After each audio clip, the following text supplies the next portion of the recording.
मैं आपको आरएसआई का एक ऐसी हिडन टेक्निक बताऊंगा जो आपके ट्रेड्स को 10 गुना बेहतर कर सकती है। आरएसआई सिर्फ इंडिकेटर नहीं है, ये एक पावरफुल ट्रेडिंग वेपन है। आज हम दो हाईली एक्यूरेट आरएसआई की स्ट्रैटेजी डिस्कस करेंगे, जिसमें दूसरी वाली ने मुझे काफी प्रॉफिट बनाकर दिया है। शुरुआत हम बेसिक से करेंगे और एडवांस लेवल तक आरएसआई को एक्सप्लोर करेंगे। जैसे आरएसआई क्या होता है, आरएसआई में ट्रेड कैसे लें, आरएसआई डाइवर्जेंस क्या होता है, और प्राइस एक्शन के साथ आरएसआई को कंबाइन करके हम ज्यादा प्रॉफिट कैसे बना पाएं। सिंपली इसको यूज करने के लिए सर्च करें रिलेटिव स्ट्रेंथ इंडेक्स और इस पर क्लिक करें।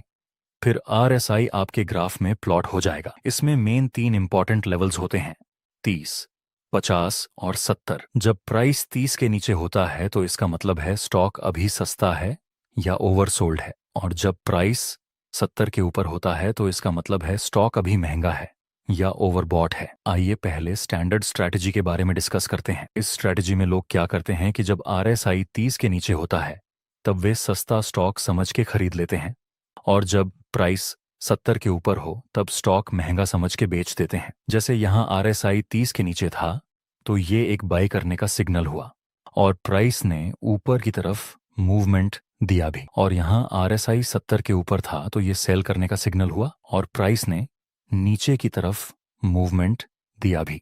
लेकिन ये स्टैंडर्ड स्ट्रैटेजी है, जिस वजह से इसमें हमें फेक सिग्नल मिलने का रिस्क भी ज्यादा रहता है। आप देख सकते हैं यहाँ आरएसआई 30 के नीचे था, तो अगर हम सिर्फ आरएसआई को देखकर खरीदते तो यहाँ हमारा स्टॉप लॉस हिट हो जाता, और यहाँ आरएसआई 70 के ऊपर था और सिर्फ इसको देख के हम बेचते तो भी हमारा स्टॉप लॉस हिट हो जाता। ऐसे फेक सिग्नल को अवॉइड करने के लिए आपको आरएसआई डिवर्जेंस का यूज करना चाहिए। अलग अलग टाइप्स के डाइवर्जेंस होते हैं और लास्ट में मैं आपको ये भी बताऊंगा कि इन तीनों में से कौन सा डाइवर्जेंस स्ट्रांग है। ए, जब price lower low and lower high के स्ट्रक्चर में नीचे आता है, लेकिन RSI higher high and higher low के स्ट्रक्चर में ऊपर की तरफ मूव करता है, तो इसको हम आरएसआई बुलिश डिवर्जेंस बोलते हैं।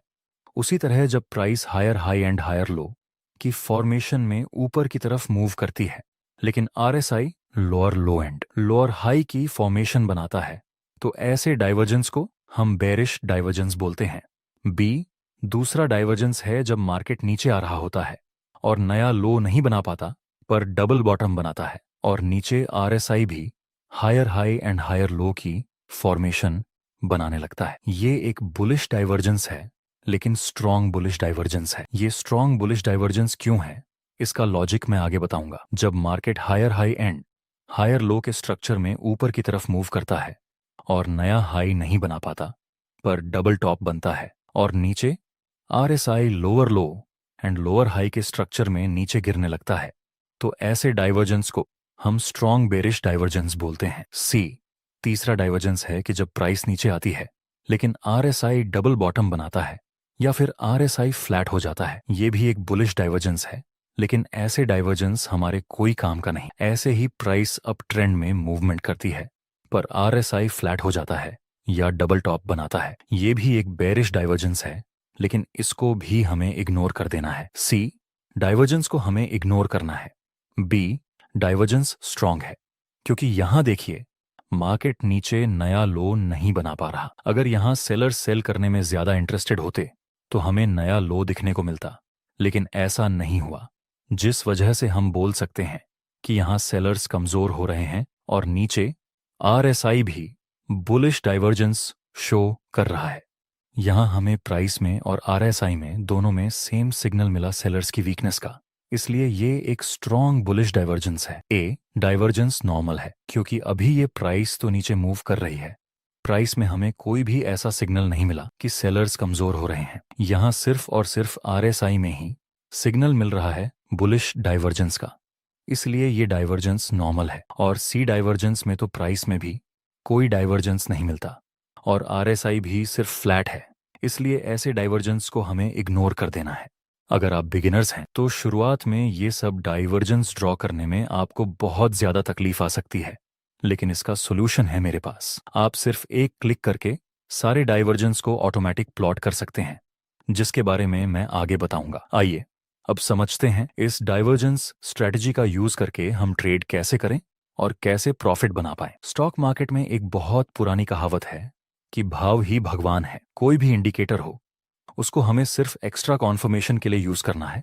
सिर्फ इंडिकेटर के बेस पर हमें कोई ट्रेड नहीं लेना है। आप देख सकते हैं मार्केट अभी lower low and lower high के स्ट्रक्चर में नीचे आ रहा है। नेक्स्ट प्राइस नया लो नहीं बना पाता और डबल बॉटम की फॉर्मेशन बनाता है, जो कि एक बुलिश पैटर्न है। अगर हम आरएसआई को देखें तो उसने भी हमें बुलिश डाइवर्जेंस शो हो रहा है। अभी इस लेवल ने यहाँ रेजिस्टेंस का काम किया था, वहीं आगे जाके सपोर्ट का काम करेगा। ब्रेकआउट देने के बाद प्राइस रिटेस्ट के लिए आता है। ऊपर से बुलिश और कॉन्फर्मेशन कैंडल की फॉर्मेशन मिली। प्राइस में हमें सेलर्स की कमजोरी दिखाई दे रही है और आरएसआई में भी बुलिश डाइवर्जेंस मिला। इस वक्त प्राइस और आरएसआई दोनों सेम सिग्नल दे रहे हैं।